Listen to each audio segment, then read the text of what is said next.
Live from London, this is The World Today. Hello, I'm Robin Dwyer. Welcome to the programme. Our top stories.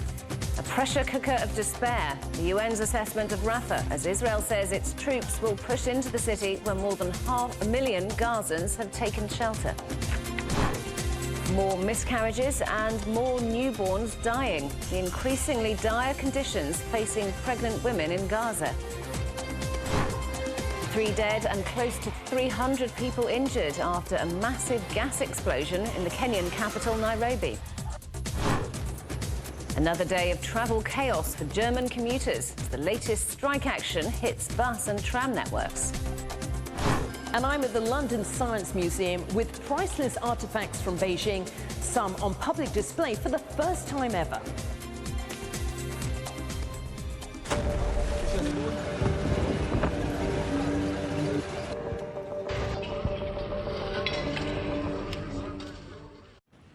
Israel's military says it's pushing further into southern Gaza after claiming to have dismantled Hamas's presence in Khan Yunis. Israeli troops are moving towards the city of Rafah on the Egyptian border, once described as a safe zone and where more than half of Gaza's 2.3 million people are said to be sheltering. Well, let's talk to Associated Press correspondent John Gambrell, who's in Jerusalem. So, John, what more do we know about Israel's operation in Rafah? Well, as of right now, what we've heard is just from the Israeli Defense Minister Gallant. He was speaking yesterday to troops and said that they had basically wrapped up their operations targeting Hamas at Khan Yunis. That's that southern city where they've had a cordon around for the last few days with really intense street-to-street fighting and other violence in that area. Now he's suggesting that they're going to move in on Rafah. As you mentioned before, that really puts civilians at risk. Already there's over 1 million civilians who have fled northern Gaza after being urged by the Israeli military to flee Gaza City and other areas around there. They're in Rafah right now in makeshift shelters, in tents outside in the elements where there's rain, sleet, and cold weather right now, and just pressing up against the Egyptian border. That raises another issue, too. Israel and Egypt have had a peace deal since 1979, and part of that is predicated on them understanding and respecting each other's borders. There's a small slither of land between there called the Philadelphia Corridor that they've agreed to have as a DMZ, but the concern that the Egyptians have is that if the Israelis move into this area, Palestinians may try to flee across the Rafah border into Egypt. That's something that Egypt has said it does not want to see, something that Egypt has warned could destabilize its country on and the Sinai Peninsula into which they would flee, and that could upset that long-held peace accord between these two countries, as well as put civilians back in the middle of the crossfire between Hamas militants and the Israeli military. Robin. And John, the United States has announced sanctions against Israeli settlers over violence in the West Bank. What's been the reaction in Israel?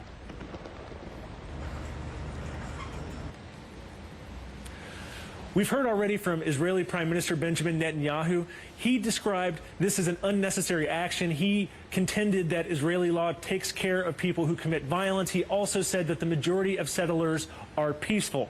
However, these 4 people who were named by the U.S. allegedly attacked Palestinians, attacked Israeli activists, destroyed farmland, broke glass and went people's cars, and generally terrorized people who were trying to document their activities in the occupied West Bank. The West Bank is part of that area that the Palestinians want for their own independent state as part of the two-state solution that's been offered as a solution to the decades-old Israeli-Palestinian crisis.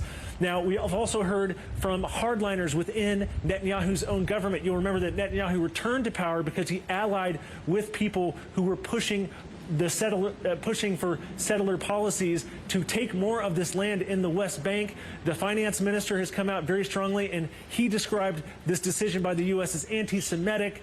But again, this really upsets the ongoing ceasefire negotiations. There has been sort of a push by Western nations, the U.S., which is Israel's main backer, as well as Arab countries, to try to get some sort of solution, some sort of ceasefire in the Gaza war that would also include moves towards the two-state solution. So this appears to signal America's growing discontent with what they're seeing from the Netanyahu administration. Netanyahu's also contending with hardliners in his own government, making the situation that much more dangerous. Robin.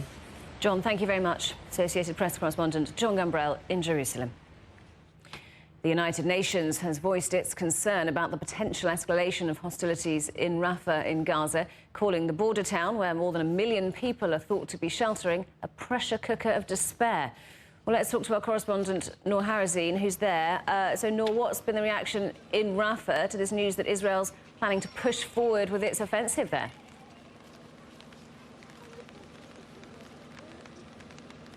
Well, actually, just hearing the statement adds to the struggle of the Palestinian people here on the ground, especially that this comes in a very sensitive time where actually Hamas is reviewing the new truce deal, a ceasefire. So Palestinians were actually optimistic past 2 days. However, these statements come to add to their suffering. We're talking about more than 1.5 million people that are now residing in Rafah, because Rafah was marked from the beginning as a safe zone, as a green area. So most of the people who are displaced, who evacuated their homes in northern Gaza or in middle Gaza or in Khan Yunis, sought shelter inside Rafah. So how this will happen, it is actually people here on the ground are feeling this, fearing this action by the Israeli forces. But here is the thing: the Israeli land incursion started in northern Gaza, then in central Gaza. Operations there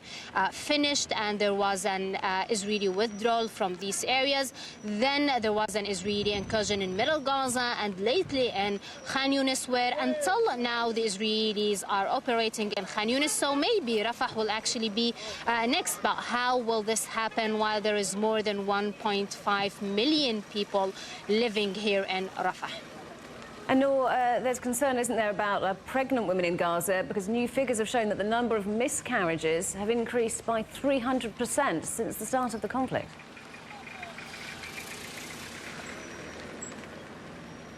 Well, yes, I mean, during the 3 past months, we're talking about tens of hospitals that closed, dozens of health clinics that also were forced to close because of the continuous Israeli attacks on these facilities, adding the fact of the very little aid that is entering Gaza and the lack of medicine, medical supplies. All of these reasons are putting the lives of patients, premature babies, pregnant women at risk.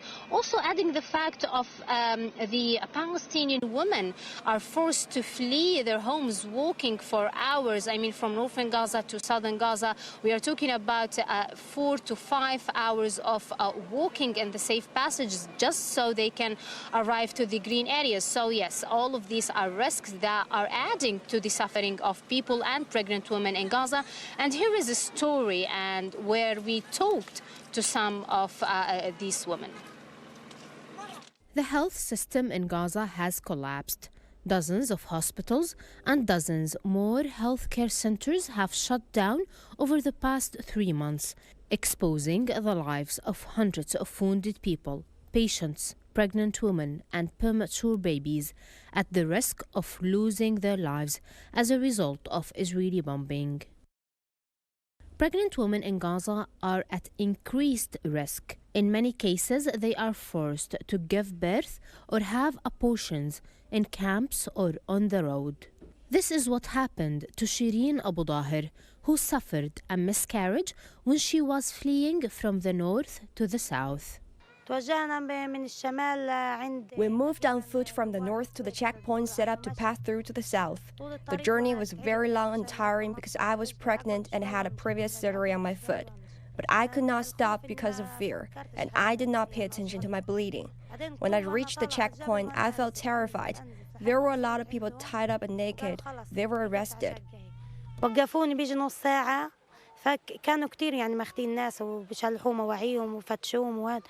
Dr. Jamal Al-Hams, a specialist in obstetrics and gynecology, attributed the increase in miscarriage rates to the Israeli weapons used during the war on Gaza, including phosphor bombs, smoke bombs, and toxins emitted from the rockets used in the Israeli attacks on the Strip.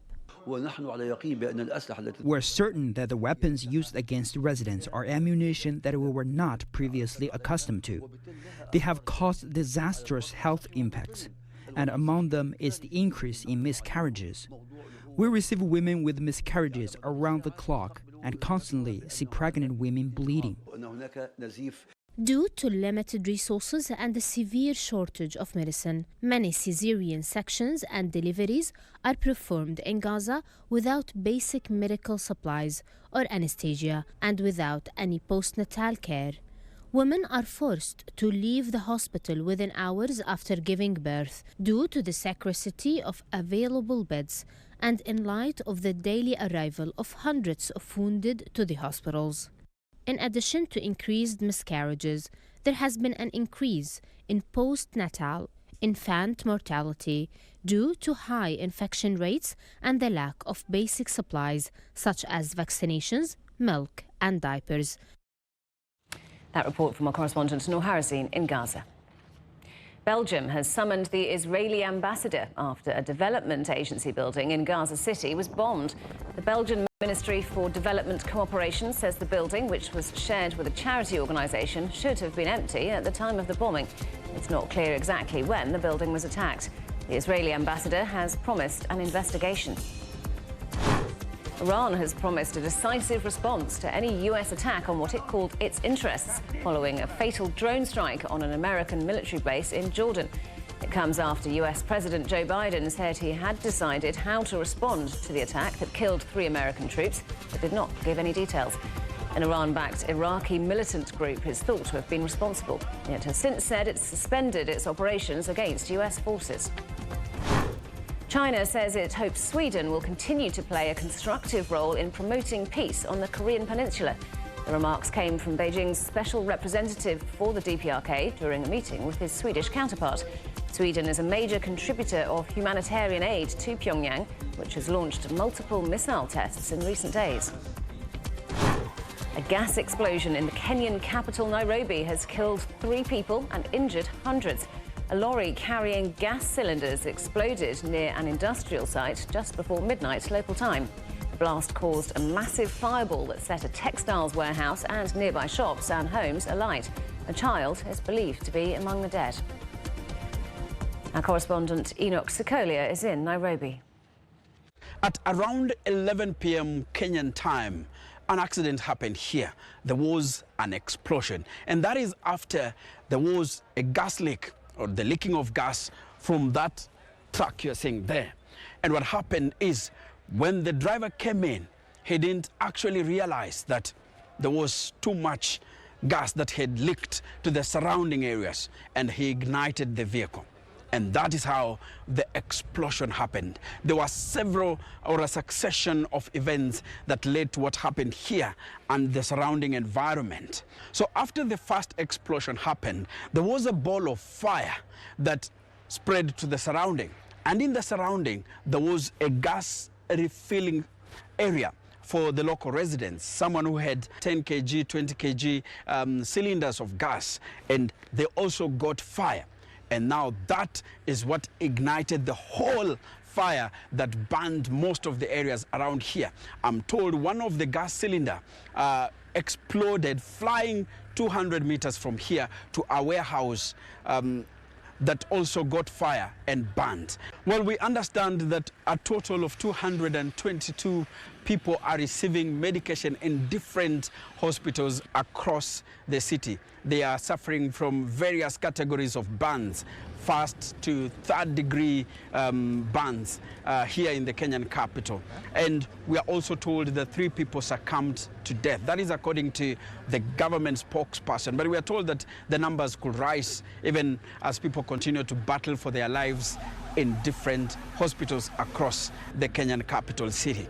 The government says this place was illegal. The setting up of this place was already illegal. They say the owners operated without a license and in an area that, as I said, endangered the lives of so many people that live within the vicinity. And as you can see, quite a big number of people are battling for their lives in different hospitals. Some have been discharged, especially those who had first-degree burns, those who actually had not so much severe burns. But we are told that a majority of the people who got injured are the ones who are running away. There was a lot of stampede, and especially after the power went out. I'm told that after the explosion, darkness engulfed this place, and people were running for their lives, hitting left, right, center, knocking each other, going over others, and that is how quite a number of them suffered injuries. Some had broken legs, broken arms, and quite a different degree of injuries. So it has been a devastating day here in the Kenyan capital, Nairobi. You're watching CGTN. Still ahead. Timepiece treasures. The clocks on loan from the Palace Museum in Beijing on show together in London.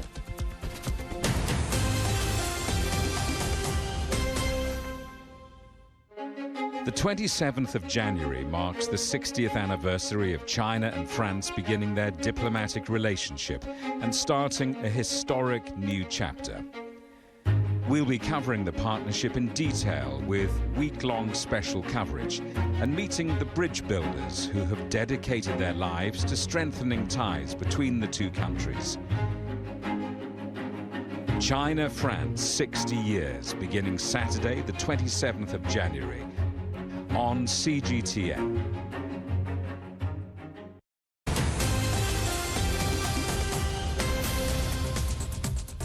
Welcome back. A reminder of our headlines. A pressure cooker of despair. The UN's assessment of Rafah, as Israel says its troops will push into the city where more than 1 million Gazans have taken shelter.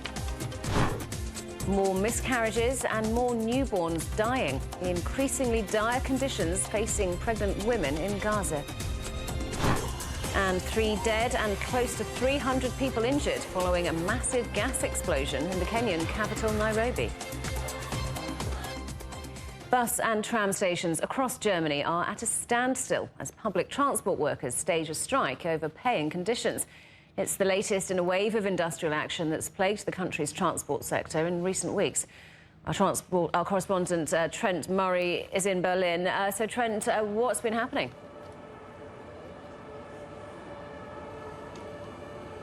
Yeah, Robin, that's right. It almost feels like deja vu here in Deutschland with another day, another strike, this time affecting those vital local transport services. We know 90,000 bus, tram and subway drivers have walked off the job, all part of a big pay dispute with the number of transport companies that they work for. Now, we know that this strike is affecting around 80 cities across Germany. 15 of the country's 16 different states are taking part. It's a little bit of a patchwork in terms of where the disruption is and just how severe it is. I mean, for example, here in Berlin, services have started to resume again after the local chapter of the union said they wouldn't be holding the strike all day Friday, but certainly in other cities like Hamburg, Cologne, Frankfurt, well, commuters there have not been so lucky. They're having to endure this disruption, not just on their morning commute, but now also on their Friday afternoon commute as well. So, Trent, how likely is it that these workers will get what they want?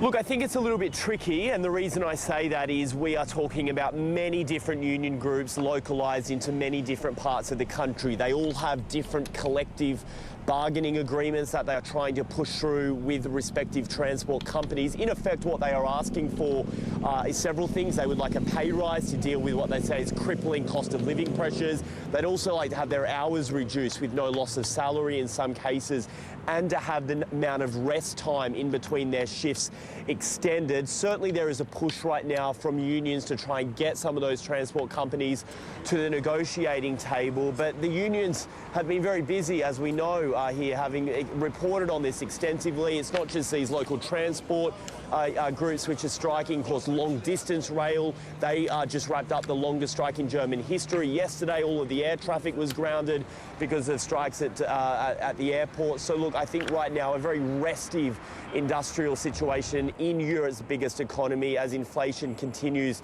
to pile pressure on the wages of many people in different parts of the economy more broadly. Trent, thank you very much. Our correspondent Trent Murray in Berlin. China has issued a second highest alert level for freezing temperatures as millions of people travel home for the Lunar New Year. Weather authorities say freezing rain and snow could hit at least 10 provinces in central, eastern and southwestern regions. It comes during the Spring Festival travel rush, with a record 9 billion trips expected over the holiday period.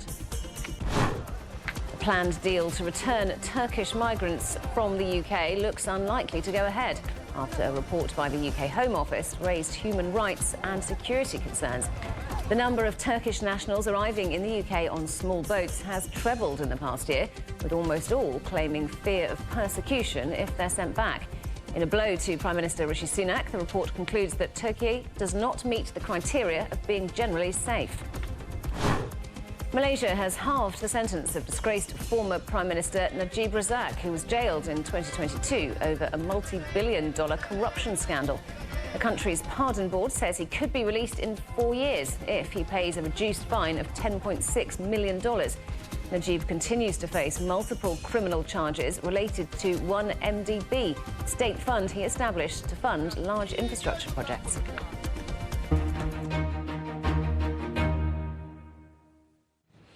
In the race to become carbon neutral, France is ahead of many of its peers. Most of the country's electricity generation comes from nuclear power, which emits very little carbon. But other sectors like agriculture and transport are still huge greenhouse gas contributors. And as France works to reduce its carbon footprint, it's looking to international partners like China for help. Our correspondent Tony Waterman reports. In the evolution of green technology, electric buses aren't exactly new. They've been plying the streets of many global cities for years. But the Tizen 4 is a first of its kind, an electric bus that could revolutionize mass transit. So what do you like most about the bus? Everything. Everything. No noise, no smell fume. The Tizen 4 has all the bells and whistles of a traditional bus. But it comes with a superpower, literally. It takes less than 5 minutes for the bus to fully recharge, using an innovative charging system on the ground. Stations like this are scattered along its route, allowing the Tizen to stay on the road much longer than other electric buses.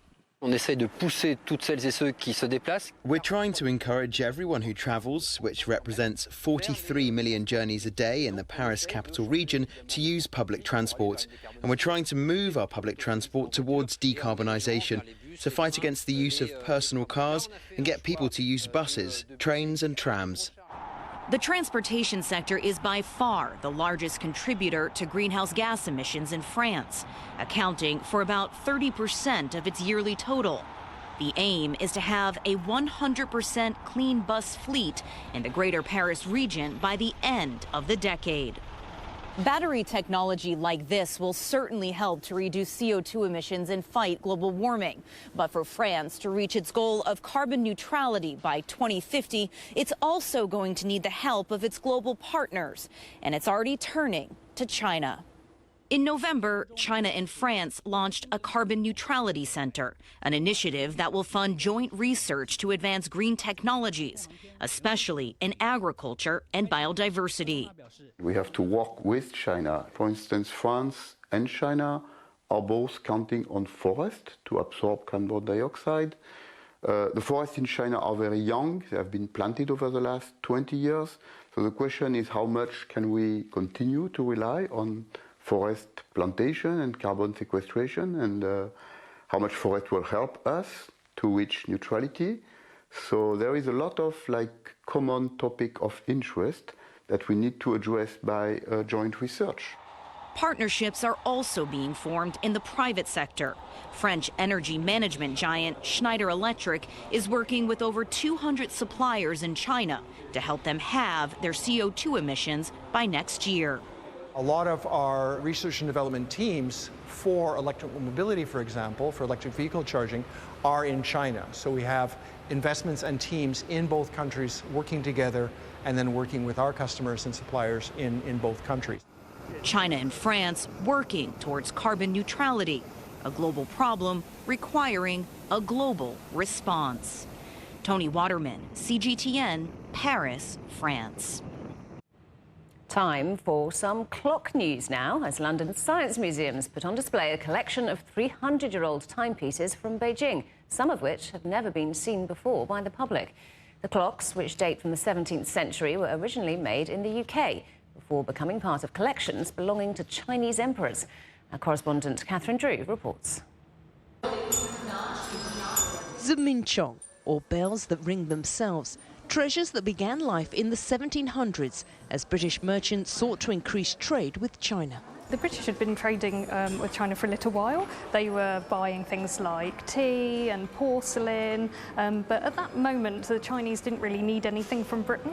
But then the emperors were really interested in clockwork and science, and it became known that the emperors loved Ziminchong, so the British started making them and sending them over. The clocks, some of which are not on public display in China, have travelled outside Beijing for the first time. Soon after, examples from Britain and other countries arrived in China, in Guangzhou in particular, makers there learned how to make them themselves and started making parts. There was also a workshop opened in Forbidden City where European and Chinese craftsmen both worked together, and they, we've got the crane clock, for example, where the mechanism was made in Britain but the outer casing was made in China and then assembled in China.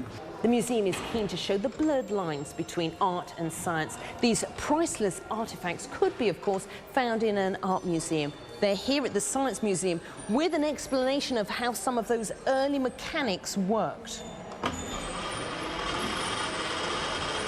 The story of the mechanisms in these clocks is a surprising story about innovation, actually, because if you think, as this exhibition tries to explain what lies beneath the casing, the audacity of the inner design is incredible. It's a great story if anyone's interested in technology or logic or mathematics. By the late 1700s, the Ziminchong trade had fallen out of fashion. The bejewelled, gold-leafed creations considered too frivolous and expensive. But the timepieces continued to be kept in Beijing's Forbidden City, and today are looked after by a team of conservationists. For many, they mark a time when both the UK and China were keen to trade, exchange ideas and learn from each other. These clocks are a period at least 100 years before the Opium Wars. It's a period where actually trade and curiosity was dominant. And so it's trying to readjust the story of our relationship with China as well. So there's a big picture about history and a smaller story about innovation and how, in a way, the intellectual thinking behind these clocks is, in my mind, a precursor to modern computing. The clocks will be on display in the UK, for many their original home, for the next 4 months. Catherine Drew, CGTN, London. Our headlines again. A pressure cooker of despair. The UN's assessment of Rafah, as Israel says its troops will push into the city where more than 1 million Gazans have taken shelter.